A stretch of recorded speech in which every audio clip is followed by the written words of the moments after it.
السلام علیکم دوستو، امید کرتا ہوں کہ آپ سب ایمان اور صحت کی بہترین حالت میں ہوں گے۔ دوستو، ویڈیو شروع کرنے سے پہلے آپ سے گزارش ہے کہ ہمارے چینل کو سبسکرائب کر لیں۔ ایک ریاست کے بادشاہ نے یہ اعلان کروایا کہ کل صبح جب میرے محل کا دروازہ کھولا جائے گا تب جس شخص نے جس چیز کو ہاتھ لگایا وہ چیز اس کی ہو جائے گی۔ اس اعلان کو سن کر سب لوگ آپس میں بات کرنے لگے کہ میں تو سب سے قیمتی چیز کو ہی ہاتھ لگاؤں گا۔ کچھ لوگوں نے کہا کہ میں سونے اور چاندی کو ہاتھ لگاؤں گا، کچھ لوگوں نے کہا کہ میں قیمتی زیورات کو ہاتھ لگاؤں گا، اور کچھ لوگوں نے یہ کہا کہ میں گھوڑوں کو ہاتھ لگاؤں گا، اور کچھ لوگوں نے یہ کہا کہ میں ہاتھیوں کو ہاتھ لگاؤں گا، اور کچھ لوگ دودھ دینے والی گائے کو ہاتھ لگانے کی بات کر رہے تھے۔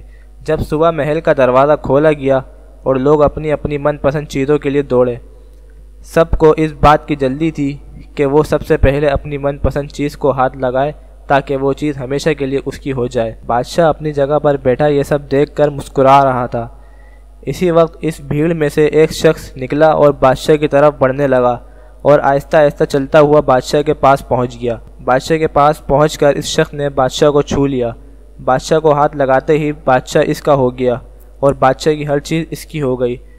دوستو، جس طرح بادشاہ نے ان لوگوں کو موقع دیا اور دوسرے لوگوں نے غلطیاں کی، جی ہاں دوستو، جس طرح بادشاہ نے ان لوگوں کو موقع دیا، اسی طرح اللہ تعالیٰ روز ہمیں موقع دیتا ہے کہ ہم اللہ تعالیٰ کو حاصل کر لیں، لیکن ہم اللہ تعالیٰ کو حاصل کرنے کے بجائے دنیاوی چیزوں کو حاصل کرنے میں لگ جاتے ہیں۔ لہٰذا ہمیں چاہیے کہ ہم اللہ تعالیٰ کو حاصل کریں، اللہ تعالیٰ کی محبت حاصل کریں اور اللہ تعالیٰ کے بندے ہو جائیں۔